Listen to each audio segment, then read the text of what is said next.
Alrighty, greetings ladies and gentlemen. I'm just making sure that everything's all good on my side.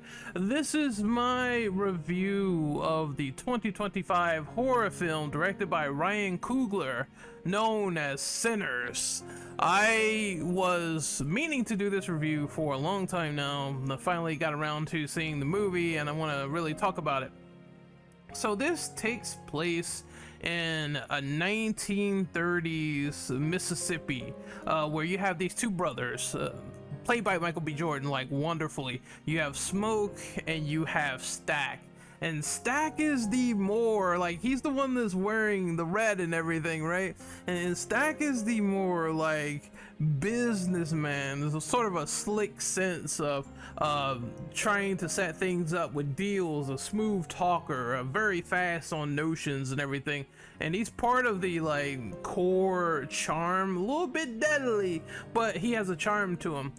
And then Stack is the brother in blue, and he is the twin brother that is violent. He does not mind getting his hands dirty. He's a lot more reserved, quiet, but they are obviously two sides of the same coin that need each other. These two brothers run a racketing business, and they eventually go on and like extort a couple of people. They use their violent tendencies around a couple of people to get what they want for this booze running business and set all this stuff up, and then eventually they run and they have a big party. The main thing about the brothers, like I said, played amazingly by Michael B. Jordan, is that they just have great chemistry working off each other, working off other characters, and it heralds the mystery of something big is going to go down, because eventually when you get to this dance party, stuff just starts going fucking wild, right? They eventually get an old guy who's like a little bit of a drunk. They get their security, which is cornbread, and they have this big party, this big booze night. They're playing music and shit. Everyone's having a great time. And then it all goes south for the second half of the movie, where they start to introduce the vampires and people started getting bitten, and then they started getting drawn to this location. And then you have other characters come in that are close to Smoke and Stack, namely their two lovers. I forget the one for Smoke, but the one for Stack I think is played by Haley Steinfeld of the Spider-Verse acclaim. She was Gwen Stacy in that movie, and she has this seductress elusiveness to her, and you try to find out like a little bit more about her. She's very straightforward. Apparently Stack loved her and she feel like she got neglected, and of course he says, you know, I want you to stay the fuck away from me. That's what I told you. You didn't hear that part. And then she just goes into this like sexual tirade. I'm like, what the fuck is going on? It's like, it's one of those fascinating things about the movie where they set up the backstory of these characters with these other characters, and it starts to come to a head when you realize their lovers start to also get bitten in the process and turn into vampires, and they have their own complex emotions as well. And you think at this point it runs into the problem of being just another run-of-the-mill horror movie, something that we've seen several times before, but it's actually not that. They introduce a lot of cultural values into this film, and you get the positive side of cultural values. You also get the toxicity as well, the hatred, the loathing of people. Since it takes place in the 1930s, you see this is a time where people were racist as hell. There is the KKK in here. There's a lot of those undertones that is really treated with its seriousness, and also there are social commentaries of talking about how race worked back then, the identity of these characters, what others thought about them, even though some of them turn into vampires and everything. And then you have the impact of how injustice is sprinkled throughout the movie, how people just do not get their way. They have larger than life dreams they want to fulfill, and obviously with all these barricades they can't do that. And all of the segregation and everything just into the mix. But it seems like Smoke and Stack just these two characters survive along the way, and eventually they start to take that away from one of the central characters, where you see their flaws and you see that come out into fruition, where I talked about the Haley Steinfeld character and how she seduces Stack. That ultimately leads to his downfall, because eventually she gets bitten outside from all of these vampires roaming around. I think one of them jumps in the air, it cuts out. This movie is very good on having a factor of surprise and suspense to it, which is something that really shocked me. I thought they were gonna just deal with jump scares with loud music. They were going to overlook some of their premises, but no, they keep their complex themes throughout, and then you start to see everything just crumble like a stack of cards when the first brother, Stack, gets bitten, and Smoke is like the straw. He doesn't know what the fuck's going on. No one knows what the fuck is going on. This whole new vampiric threat is just a whole new danger to everyone involved. And now we have to start getting our wits together. We have our survivor's guilt. We have to hunker down. We have to survive. We have to think about what's going on deeply. Our friends, which is the vampires here, the scariest threat in the film, they don't act one-dimensional, where I guess an example would be, now I've bitten, I'm a vampire, I'm gonna be shockingly evil. No, they use their cunning, they use their deceptive tactics, they try to emulate some of the characters with certain things, and how they act in their mannerisms and everything, and eventually that starts to get caught on. There's this one tense scene where this guy named Cornbread, he tries to emulate being Cornbread, but he's actually a vampire, and they start to call him out on some of his lies. Like he starts to say, oh, well, you know, you could have just barged in this place as security and you do what the fuck you want at any given opportunity. That's the way that you act. Why are you acting all cordial all of a sudden? What is the issue with that? What is the deal with that? They question him, and then it goes into an interesting back and forth where he's trying to sort of hide that, and they're calling his bullshit every step of the way. And I really enjoyed that sequence of the film quite a lot. The visual style of the movie is just saturated with a lot of cool visual moments. You have like your darkness moments where the film has to get really dark and maybe a little bit creepy, and then you have your dance sequence, which is honestly one of the highlights of the movie, where they do the first dance in the bar. And you see, it's something interesting about this scene, because what they do is they mix in music from differing genres as Sammy, one of the characters with the brothers, he plays on the stage, and then you start to see like hip-hop DJs come out of nowhere, and then they do their whole turnstile and they mix it up a little bit, and then you start to see modern women come in and dance with the other people along with the olden time people from the 1930s, and it's this big mix of synergy that I didn't expect them to go for. It took me quite by surprise, and it really just showed the evolution of how you have bluegrass and R&B and hip-hop, and how this is like one big celebration dream sequence almost. And I thought that part of the movie was really fucking cool. If you expect me to say something super bad about Sinners, I'm not. I'm gonna glaze this movie under the sun because I really enjoyed it. It also lent a credence to Sammy's character, how music leaves behind a legacy, no matter if it was the 1930s, no matter if it was the 1980s or the 1970s or the 2000s.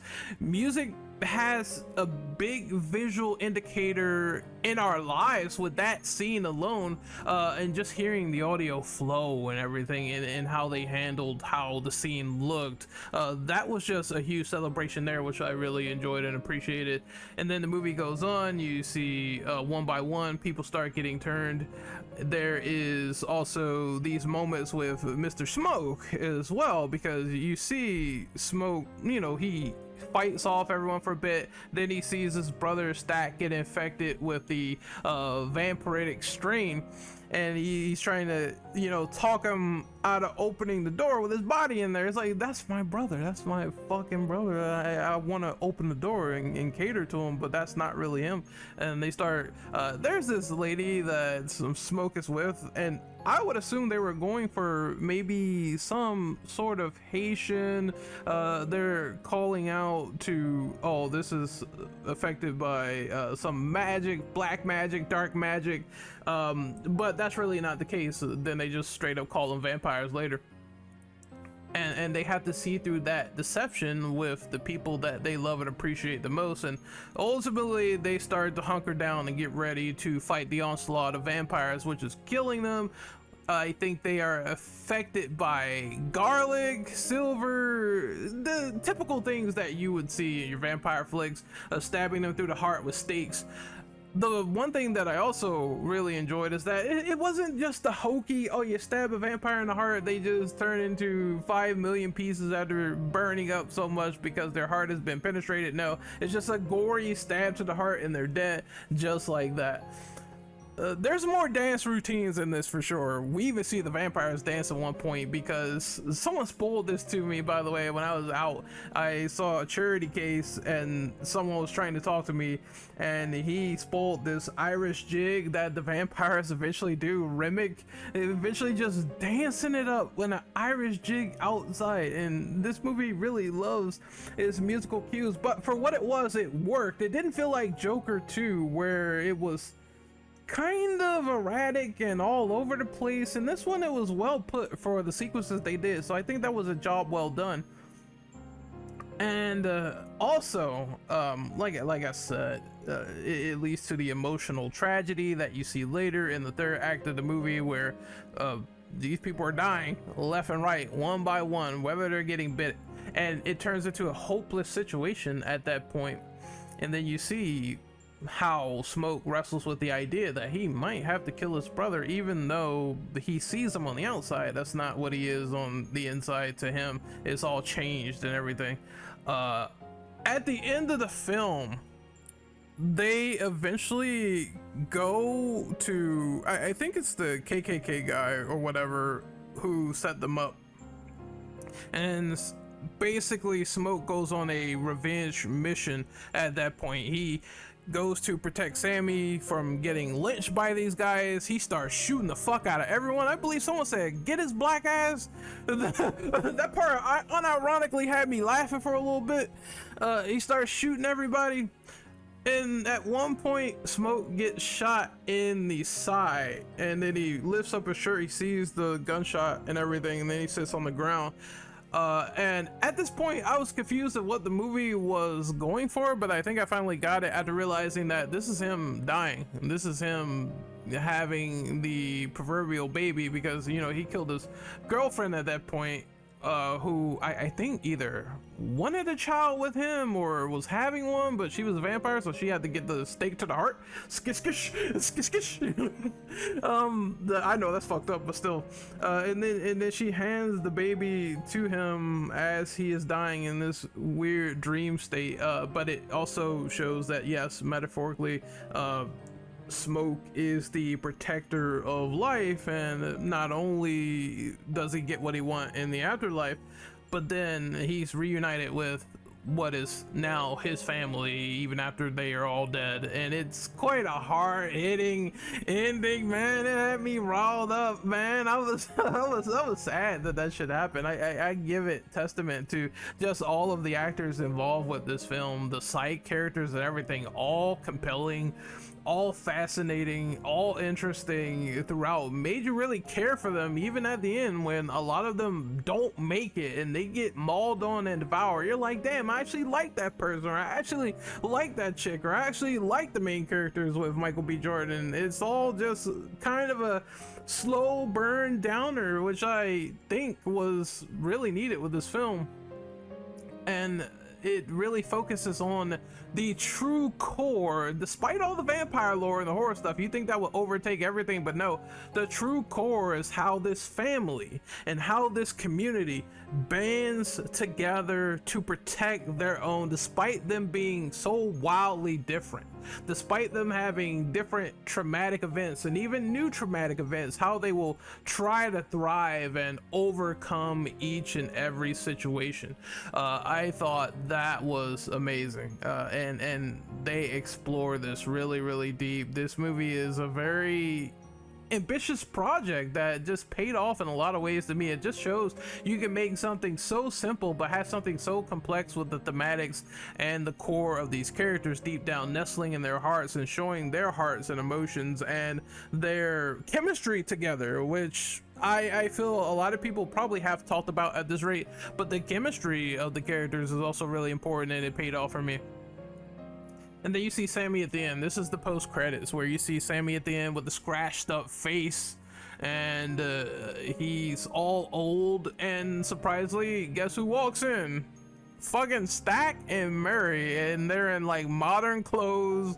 Fucking Stack is like in this weird colored shirt and everything, and they sort of reveal that, oh, you know, we might be here, but Smoke is the one who said, hey, don't kill you. Well, we promise we don't kill you. And then there's this weird scene where Michael B. Jordan's character Stack, he leans in, vampire Stack, and he sniffs Sammy. He says, oh, you don't have too long left to live, still meaning that this is the end for this character right here. And I guess they were possibly alluding to him having cancer.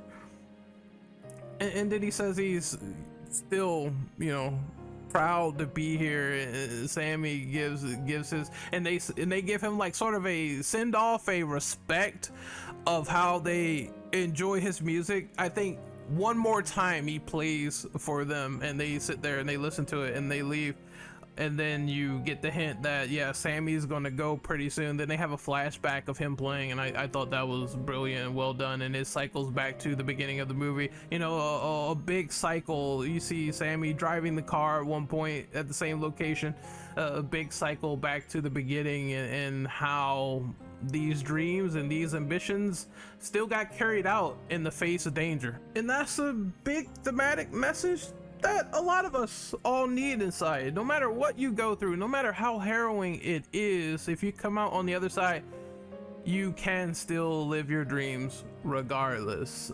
I have really nothing bad to say about this film other than the fact that I do agree with some critics. The first half, it could take a small bit to get the movie going as they build up these characters, but personally speaking, that didn't really feel like a big problem for me. If anything, it would probably be like nitpicking on a rewatch of seeing how these characters are introducing themselves and how they're going about certain things, and maybe you would pick up on the criteria of what's going on a lot better on the rewatch for the first half. I don't believe that it's the slowest thing in the world. I've seen plenty of slow openers for movies where they have a breakneck pace like later on, but it's just super slow in the beginning. It didn't really bother me as much. I liked breathing in this world and breathing in the atmosphere and the thematics with these characters. The big negative for me is that the movie ended. And that was it. Like, the movie ended, and Remic's plan, the main vampire guy, felt a little bit off if they all went outside at one point to go after Sammy and give him the baptism right when they're slamming his head into the water, and then the sun comes up. And you're wondering to yourself, regardless, the sun comes up, where would the vampires go? They will all get cooked anyway, with or without Sammy, right? At this point in time, I think Remick himself was a bit underdeveloped, and his plan was to, your idea is to dunk this man's head in a baptism, not bite him and turn him so he could be part of your union and your faculty and your family. Smoke comes out there, grabs Sammy or whatever, fights him off for a little bit, and you all get cooked by the sun. What was the plan there by the vampires other than to die as soon as daybreak came? I just think it was a little dumb. It was a little contrived to sort of make the heroes win in this situation. It should have been a more fleshed out plan B, and Remick should have got a bit more of a backstory that was compelling as the other characters. That's the only critique that I can say for Sinners, outside of this movie being a solid 9.5 out of 10. I was struggling to say something bad about this bitch, man. This movie is good, okay? Really good, and I'm very happy I got the chance to see it. Just everyone was on their A game with this one, and despite the gripes of the main villain, quote unquote, I do like how the vampires had all personality, and they weren't all dumb. They had some smart situations.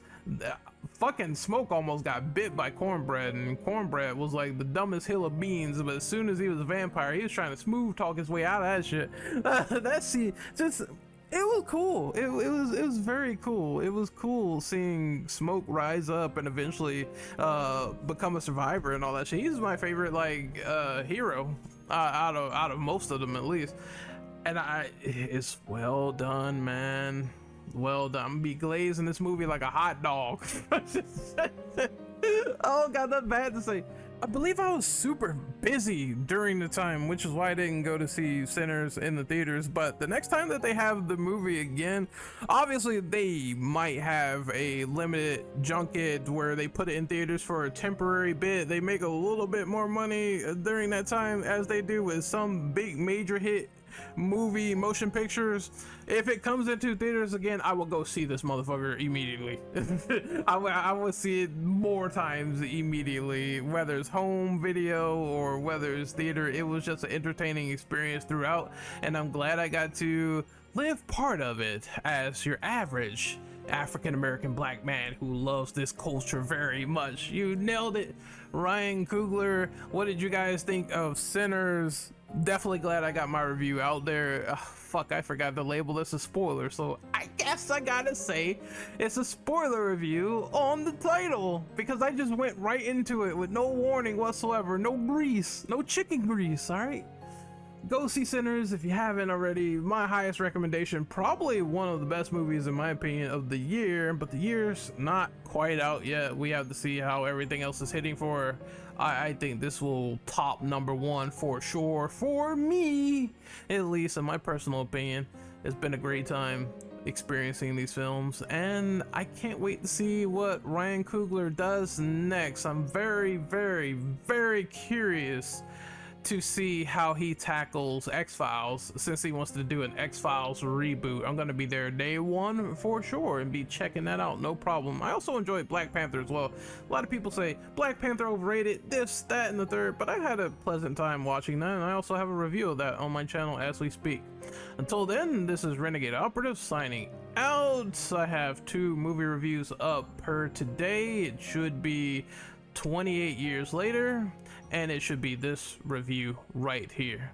I will see you guys in the movie theaters next week when we watch Superman, and then a couple of weeks after that we will see Fantastic Four: The First Steps. Hopefully you guys enjoyed this. Take care of yourselves, and I'll see you later. Peace out.